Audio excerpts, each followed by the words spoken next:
Good morning friends आज हमारा 4th day है और अब हम लोग प्राशर लेक के लिए निकल रहे हैं। अभी सुबह के 7 बजे हैं। सामान हमारा सारा गाड़ी में पैक हो गया है। हम प्राशर लेक निकलेंगे और फिर वहाँ से सीधा अपने घर सोलन के लिए चले जाएंगे। तो ठीक है फ्रेंड्स, अभी हम निकलते हैं। तो फ्रेंड्स अभी बजे हैं सुबह के 7:30 और हम निकल गए हैं मनाली से प्राशर लेक जाने के लिए। जिस रास्ते से हम जा रहे हैं वो बजौरा से होते हुए सहगली से बागी होते हुए प्राशर लेक की तरफ जाएगा। वैसे तो और भी कई रास्ते हैं लेकिन हम लोग इस रास्ते से जाएंगे।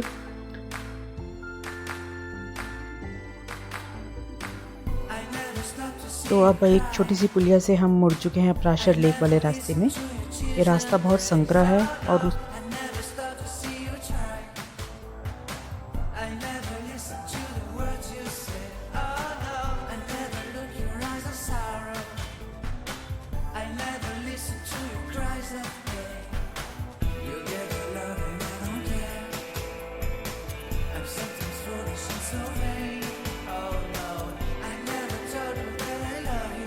पहले तो बीच बीच में छोटे छोटे गांव आ भी रहे थे, लेकिन जैसे जैसे हम ऊपर बढ़ते जा रहे थे गांव आने बंद हो गए थे।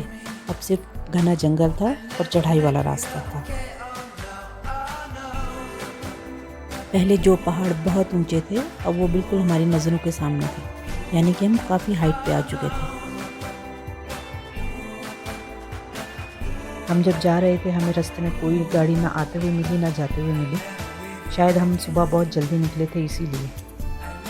अगर आप यहाँ आते हैं तो वैसे तो सारा रास्ता ठीक है, लेकिन बीच में जो 8 या 10 किलोमीटर का पैच है वो बड़ा ख़राब है।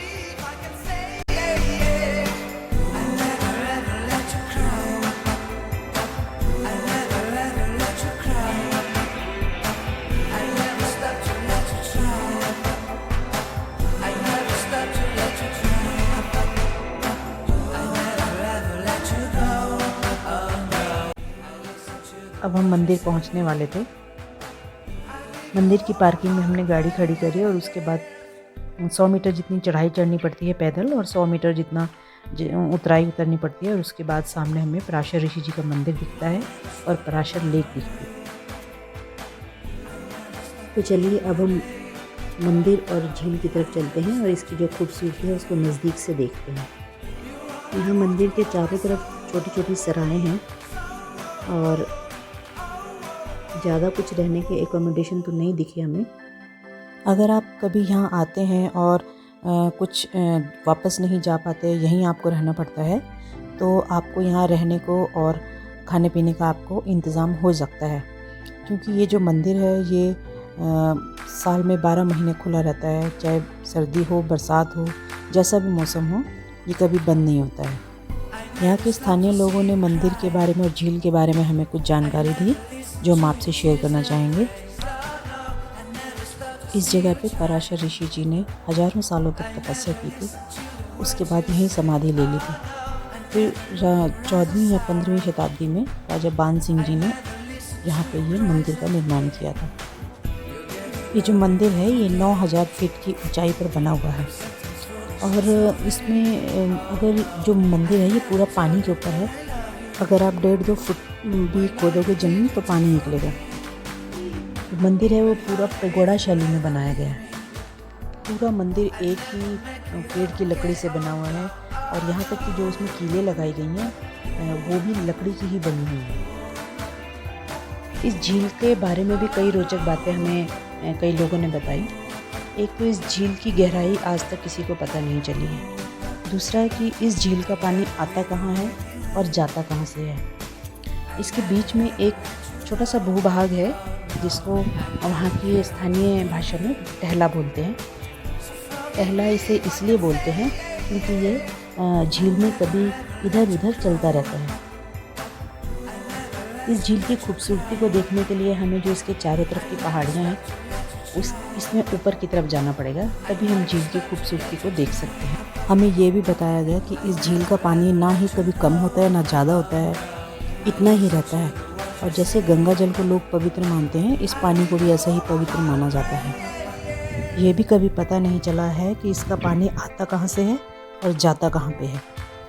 जब यहाँ पे सर्दियों में बर्फ़ पड़ती है, लेकिन ये जो झील का पानी है तब भी जमता नहीं है, ये हल्का गर्म रहता है।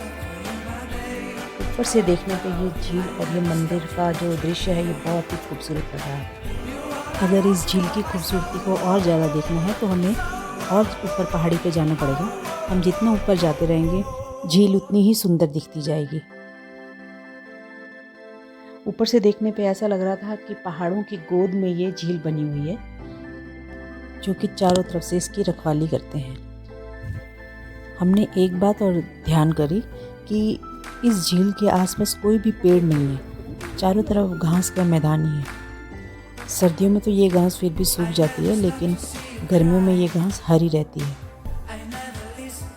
टाइम काफ़ी हो गया था और भूख भी लगने लगी थी, तो हम गाड़ी में सैंडविच बना के लाए थे।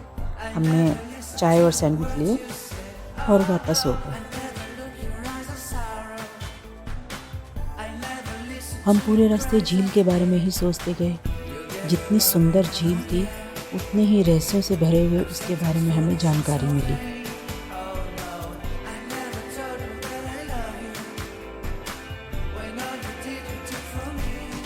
तो फ्रेंड्स, आज यही हमारे मनाली टूर का आखिरी दिन ख़त्म होता है।